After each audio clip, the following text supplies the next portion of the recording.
Today, we go inside the DUI playbook, and discuss how attorney Jonathan Paul prepares to win a drunk driving trial in Michigan. Here are the 4 main parts of preparing for a DUI case in Michigan.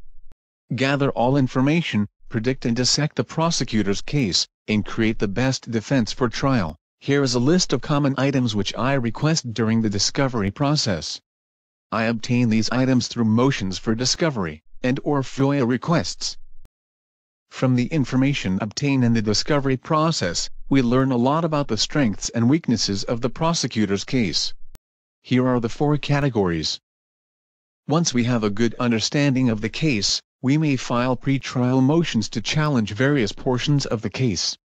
The stop, the arrest and the chemical tests. There's some issues, like the chemical tests, where you may be better off filing a pretrial motion to suppress, or to first attack the results at trial, and surprise the prosecutor. As a former prosecutor, I've had a lot of experience in building a prosecutor case for a DUI in Michigan. Here is a sample of the order and substance of a potential case outline. Here is a list of some common issues, which may indicate a weakness in the prosecutor's case. Some are ripe for pretrial motion, some are better addressed at trial with a jury. The final bullet point is the key to finding weaknesses in the prosecutor's case. Anything not listed in the police report, we can assume did not exist. For example, if the defendant is pulled over for running a red light, but no other bad driving exists, have the officer confirm his report is accurate with no missing information. Go point by point: weaving, speeding, crossing lines, driving too slow, reckless driving. There's no limit in what the driver did not do.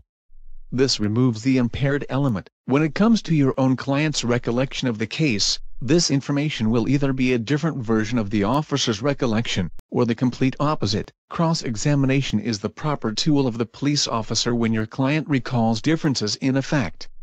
It's time to call your client to the stand to confront an outright lie. If the officer says the defendant was stumbling and slurring speech, cross-examination or playing the video will suffice. If the officer says the client was the driver, but there was actually a different person driving, the defendant or the other driver would have to take the stand to confront the lie rather than challenge credibility. A Michigan DUI charge ends up down one of 3 paths: a dismissal of charges at the pre-trial stage, a plea bargain worked out with the prosecutor, or guilty or not guilty at trial.